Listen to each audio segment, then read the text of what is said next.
In the living room, the voice clock sang. Tick-tock, 7 o'clock. Time to get up, time to get up. 7 o'clock. As if it were afraid that nobody would. The morning house lay empty. The clock ticked on, repeating and repeating the sounds into the emptiness. 7-9, breakfast time. 7-9. The breakfast dough gave a hissing sound and ejected from its warm interior 8 pieces of perfectly brown toast, 8 sunny-side-up eggs, 16 slices of bacon, 2 coffees, and 2 cool glasses of milk. Today is August 4th, 2026, said a second voice from the kitchen ceiling. In the city of Allendale, California. It repeated the date 3 times for memory's sake. Today is Mr. Featherstone's birthday. Today is the anniversary of Tulipa's marriage. Insurance is payable, as are the water, gas, and light bills. Somewhere the walls, relays clicked, memory tapes glided under electric eyes. 8-1, tick-tock. 8-1 o'clock. Off to school, off to work.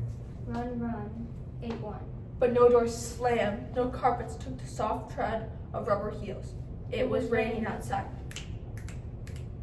The weather box on the front door sang quietly. Rain, rain, go away. Umbrellas, raincoats for today. And the rain tapped on the empty house, echoing.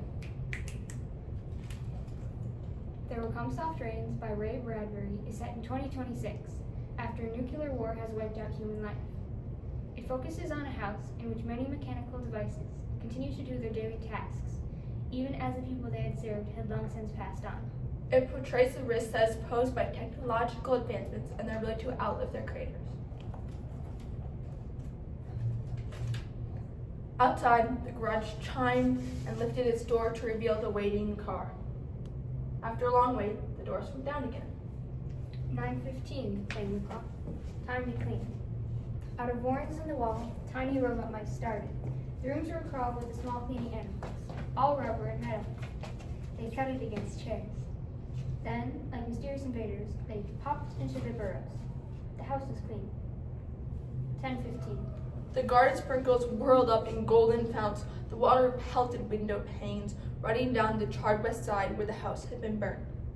Until this day, how well had the house kept its peace? How carefully had it inquired? Who goes there? What's the password? And getting no answer from lonely foxes and whining cats, it had shut up its windows and drawn shades in an old maidenly preoccupation with self-protection that bordered on mechanical paranoia. 12 noon. Not a leaf fragment grew under the door, but the wall panels slipped open, and the copper scrap racks flashed swiftly out. Leaf any, Dust, hair, or paper, seized in miniature steel jaws, was raced back to the burrows. There, down tubes which fed into the cellar, it was dropped into the sighing vent of an incinerator, which sat like evil in a dark corner. 2 o'clock, sang a voice. In the cellar, the incinerator glowed suddenly. A whirl of sparks leaped up in the chimney. 2:35. Bridge tables sprouted from patio walls. Playing cards fluttered on the pads. Music played, but the tables were silent and the cards untouched. 4 o'clock. The tables folded like great butterflies back through the paneled walls. 4:30. The nursery walls glowed. Animals took shape. Yellow giraffes, Blue lions. pink antelopes. Hidden films clocked through well-oiled sprockets, and the walls lived. The nursery floor was woven to resemble a crisp meadow. Over this ran aluminum roaches and iron crickets.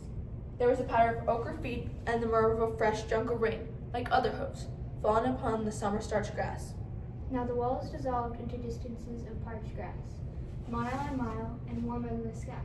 The animals drew away into thorn breaks and water holes. It was the children's hour. 5, 6, 7, 8 o'clock. The dinner dish was manipulated like magic tricks.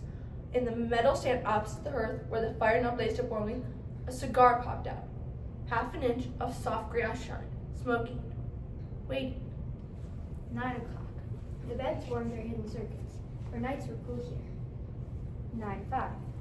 A voice spoke from the study ceiling. Miss McLean, which poem would you like this evening? But the house was silent. The voice said at last, since you express no preference, I shall select a poem at random. Quiet music rose to back the voice. Sarah Teasdale, as I recall, your favorite. There will come soft rains and the smell of the ground, and swallows circling with a shimmering sound, and frogs in the pool singing at night, and wild plum trees in tremendous white. Robins will wear their feathery fire, whistling their whims on a low fence wire. And not one will know of the war, not one will care less when it is done. Not one would mind, neither bird nor tree, if mankind perished utterly. The fire burned on the stone hearth, and the garden fell away into a mound of quiet ash on its tray. The empty chairs faced each other between the silent walls, and the music played. At 10 o'clock, the house began to die.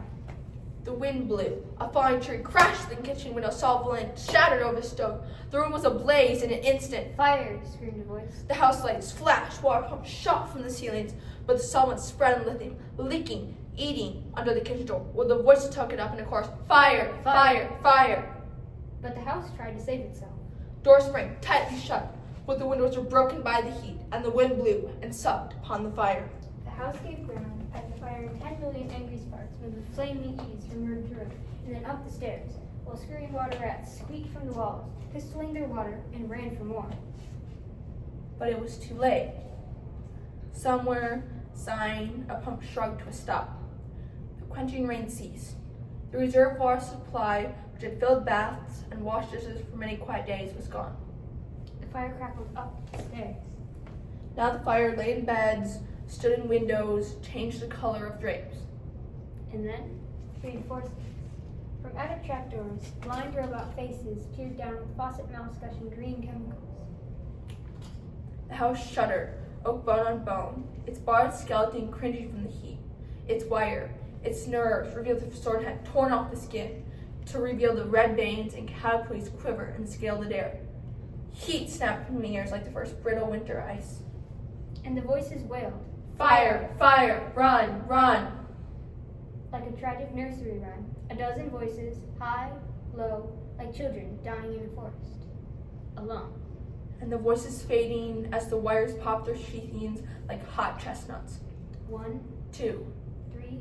4, 5 voices died. In the last instant, under the fire avalanche, other courses, oblivious, could be heard announcing the time, cutting the lawn by a remote control mower, or sending an umbrella frantically out and in. And one voice, with sublime disregard for the situation, read poetry aloud in the fiery study. The fire burst the house and let slam flat down, puffing out skirts of spark and smoke. The crash. The attic smashed in the parlor, Parlor into cellar. cellar in the subcellar, Deep freeze. armchair, Film tapes. circuits, Beds. and all the skeletons thrown in a clutter run deep under. Smoke and silence. A great quantity of smoke. Dawn showed faintly in the east. Among the ruins, one wall stood alone. Within the wall, a last voice said, over and over, again and again. Even as the sun rose to shine upon the heaped rubble and steam. Today is August 5th, 2026. Today is August 5th, 2026. Today is